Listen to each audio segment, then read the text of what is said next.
6mm Creedmoor, my custom Savage, which you all have seen numerous times, and you've actually seen this 6.5 Creedmoor a few times in some of my videos, and this is Joey's 6.5 Creedmoor.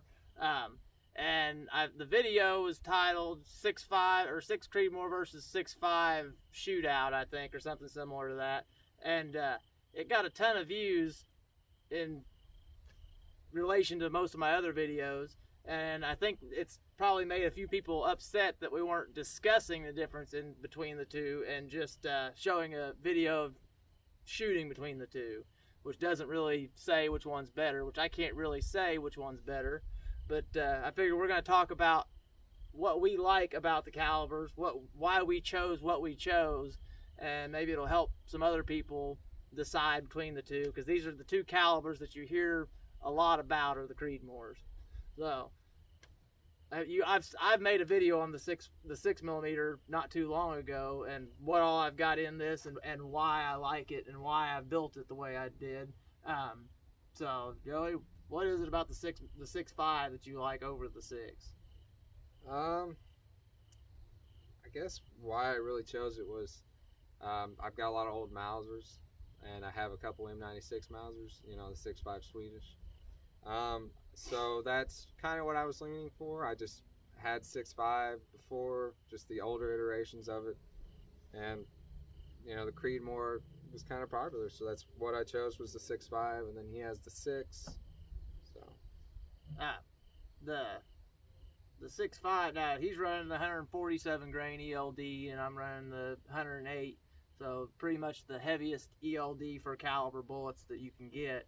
And we were both we shot both these rifles in an F-class match, and we were looking at our screenshots of the actual targets, and noticed that even though, like, my muzzle velocity on the 6mm here is 3175, and what's yours?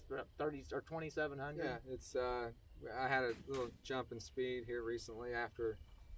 It was about 300-400 rounds, and it shot up, what was it, like 50-60%? Yeah, something like that. Yeah, you gained about a minute at 1,000. Yeah, so at 1,000, when we shot the competition and we looked at the pictures, the targets we were shooting at were the ones that would register if the bullets were supersonic, and we were both right around 1,500 feet per second. So even though his is obviously faster, it's leaving the muzzle right 400, almost 500 feet a second faster. Right. And at 1,000 yards, they've met up with each other in speed. Right. So if you're gonna hunt with one of them, especially at distance, I would say the 6.5 is the way to go. I mean, that's gonna carry, either it's a 147 grain bullet, and it's gonna carry a lot more energy downrange once you get out past 1,000 and they start beating up in speed, because this is gonna still be slowing down. The 6 is gonna be slowing down a lot faster at that point and lose energy super fast.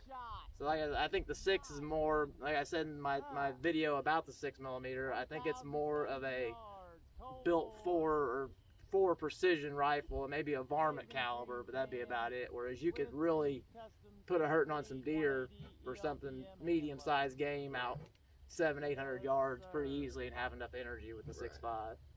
Yeah, and if you're curious, it's actually just a Remington 700. It was originally an SPS, and I did some wheeling and dealing with my dad, and it was 243, and it shot wonderful. You saw it. It was a factory Remington 243 gun. It shot awesome, but I wanted to use, if I kept it in 243, I wanted to use the 108 ELDM, but it had that awkward 1 and 9 and 1/8 twist.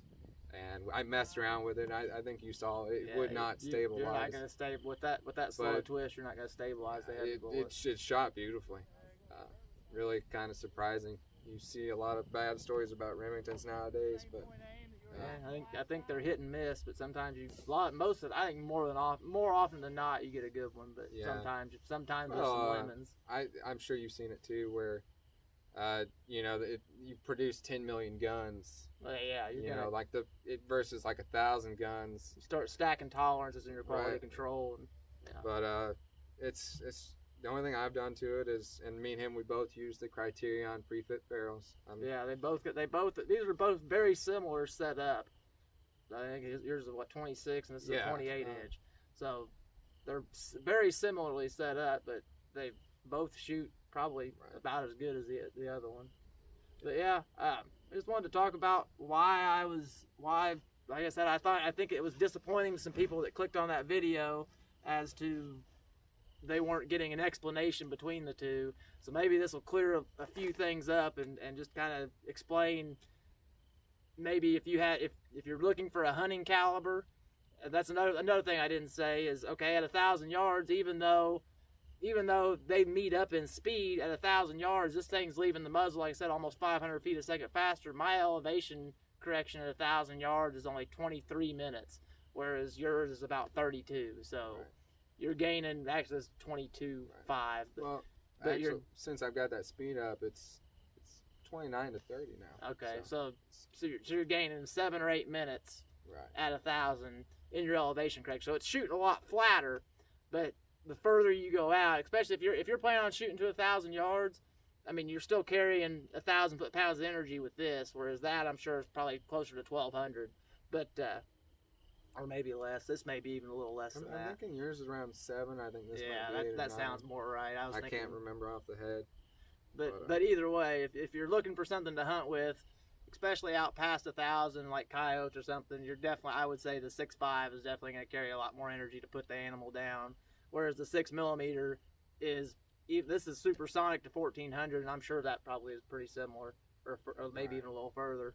But they say the effective range on it from the military is like 12 or something, 12 or 13. Yeah, I think they stopped. They say 308's effective range is 800 too. I think that's just where they normally start to go subsonic. Yeah, that's all. Like, but they're using okay, the 308 they're using 147s. So either way, but yeah, I think like I said, I think the 6mm is more of a, like, if you're wanting to get into competition and wanting something that shoots super flat and is going to be dead on, or going to be something that shoots super flat and is going to deliver within, PRS distances or something like that, 6mm, in my personal opinion, would be the way to go.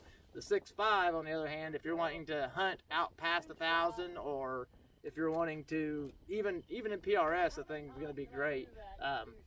Heck, and not only that, the aftermarket ammo support for that is far beyond what the 6mm is. The 6mm is starting to catch up, but there's a lot more aftermarket ammo, match ammo for the 6.5 than you can find for the 6. So if you're a hand loader too, that would be a way to go with the 6, but 6.5, if you're not a hand loader, 6.5 was probably the way to go. You're an H4352, right? Yep, I am now. Last it was 4831. So yeah, and how many grains were you? Like 41 and a half. 41.3 is what my load is right now. I'm 39.6. Are you really? Oh. Well, it's that. I know you got a longer, heavier bullet. Well, they say that the Pua brass, it's that thicker, so the pressure stays up. This is Hornady brass. All right. Well, I think that maybe will not leave some people not so disappointed if they click on a video of 6.5 versus 6. If we tell what we think about them, and I'll throw some clips in throughout this video of both of us shooting these rifles and how good they shoot, because they both are lights out. So see you next time. Out.